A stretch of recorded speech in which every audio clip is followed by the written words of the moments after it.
Bismillahirrahmanirrahim. Assalamualaikum warahmatullahi wabarakatuh. Alhamdulillahirabbil alamin wassalatu wassalamu ala asrofil anbiya'i wa mursalin Sayyidina Muhammadin wa ala alihi wa sahbihi ajma'in. Amma ba'du. Puji syukur kita panjatkan kepada Allah Subhanahu wa taala atas nikmat yang Ia berikan serta sehat kepada kita semua, sehingga kita bisa berkumpul di Zoom meeting pada siang hari ini. Selamat siang kepada Bapak Amirullah MA selaku dosen pengampu agama, serta teman-teman yang saya banggakan.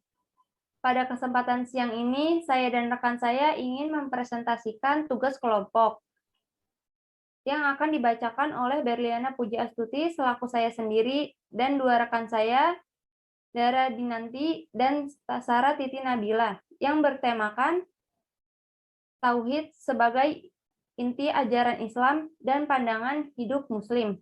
Kepada Dara, saya persilahkan. Baik, terima kasih untuk Berliana. Pada kesempatan kali ini, saya ingin menyampaikan materi tentang Tauhid sebagai inti ajaran Islam dan pandangan hidup Muslim. Ilmu Tauhid adalah ilmu yang paling penting dalam agama Islam. Kenapa sih kok ilmu Tauhid sebagai ilmu yang paling penting? Karena dalam ilmu Tauhid, kita akan membahas tentang dasar-dasar dari agama Islam.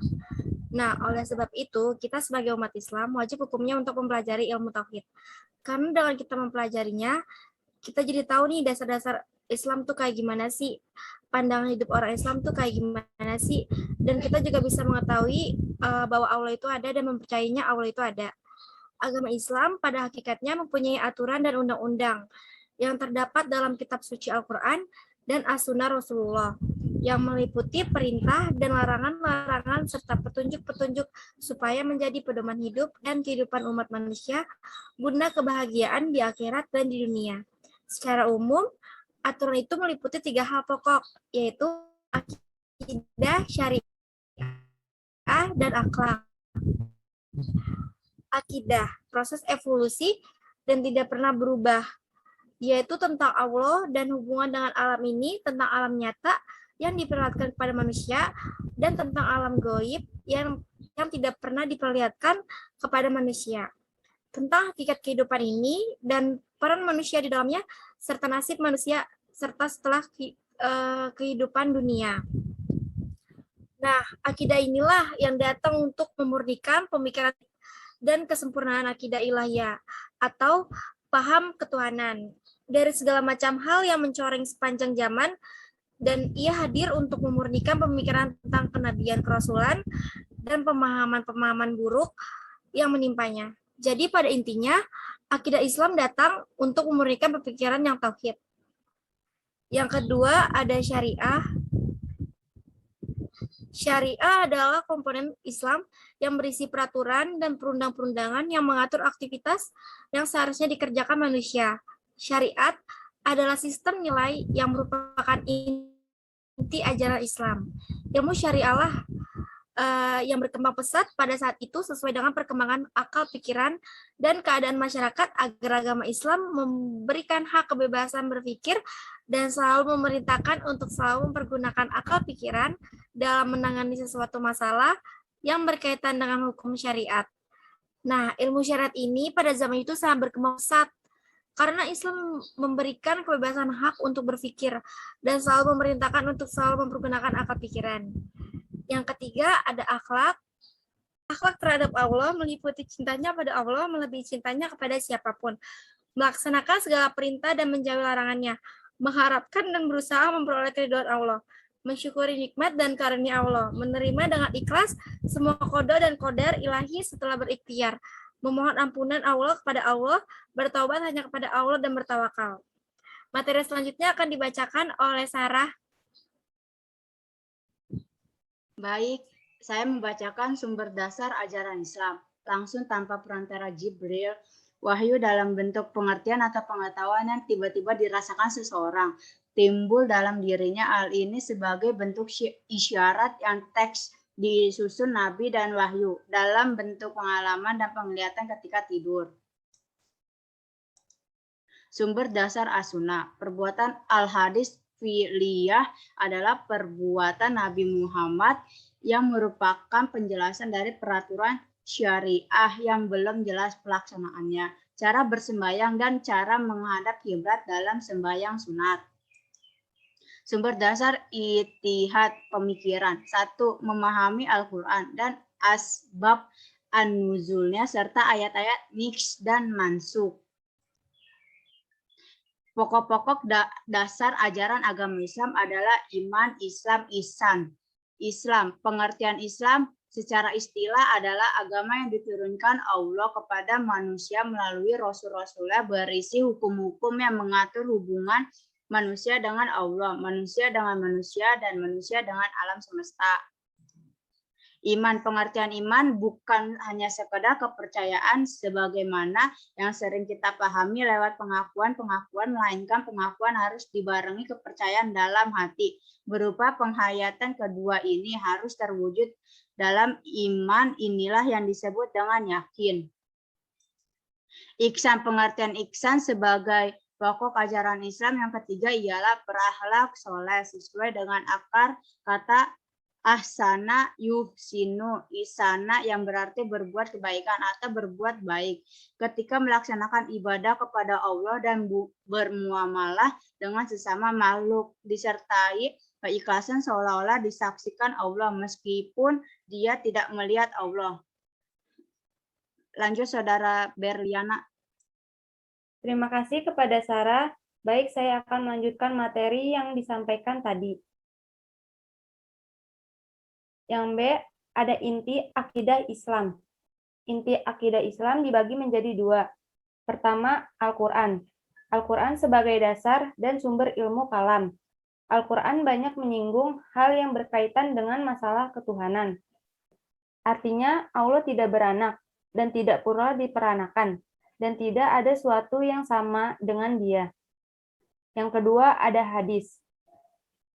Hadis Nabi SAW pun banyak membicarakan masalah-masalah yang dibahas ilmu kalam, yang dipahami sebagai ulama sebagai prediksi Nabi mengenai kemunculan berbagai golongan dalam ilmu kalam. Di antaranya adalah hadis yang diriwayatkan dari Abu Hurairah RA, ia mengatakan bahwa Rasulullah bersabda, orang-orang Yahudi akan terpecah belah menjadi 72 golongan, dan umatku akan terpecah menjadi 70 golongan.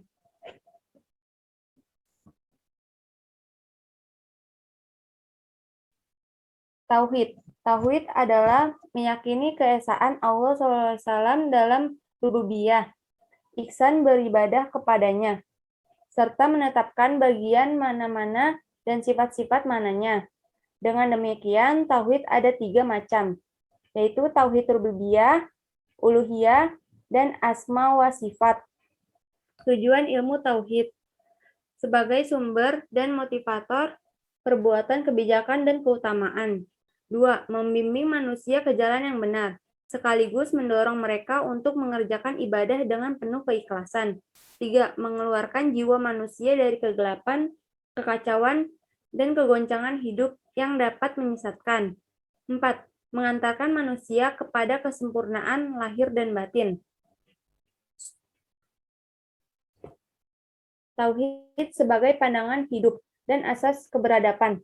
Dan Allah telah berjanji kepada orang-orang yang beriman, di antaranya kamu, dan mengerjakan amal-amal yang soleh, bahwa Dia sungguh-sungguh dan menjadikan mereka kekuasaan di muka bumi, sebagaimana Dia telah menjadikan orang-orang sebelum mereka berkuasa, dan sungguh Dia akan meneguhkan bagi mereka agama yang telah diridhoinya untuk mereka, dan Dia benar-benar akan menukar atau keadaan mereka sesudah mereka dalam kekuatan menjadi aman sentosa.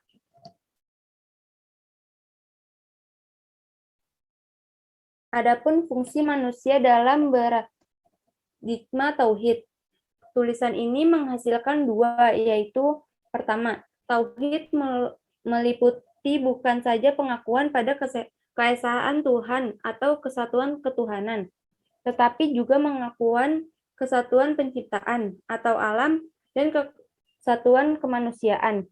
Dengan kata lain, dari tauhid dapat didefinisikan 3 aspek utama, yaitu aspek teologis atau ketuhanan, yang kedua ada aspek kosmologis atau kealaman, dan yang terakhir, yang ketiga, ada aspek antropososiologis atau kemanusiaan.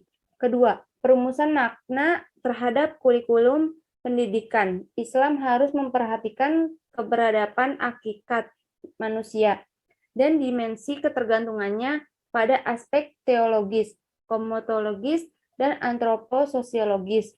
Dengan begitu, dengan perspektif pandangan dunia tauhid, kurikulum pendidikan Islam harus diorientasikan pada pengembangan nilai-nilai ilahi atau teologis, alamiah atau kosmologis, dan insaniah atau antropososiologis.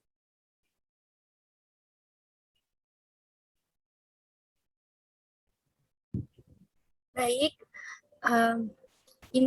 kesimpulan dari materi ini adalah secara khusus alasan tingginya intisari ilmu tauhid adalah terkait dengan tingginya posisi iman seseorang dalam agama Islam. Kedudukan iman menjadi kunci diterima atau tidaknya amal seseorang. Manfaat dari ilmu tauhid yaitu membedakan manusia dari segala perbudakan dan penghambaan kecuali kepada Allah Subhanahu wa taala, dan sebagai pondasi manusia dalam menjalani perintah dan menjauhi segala larangannya.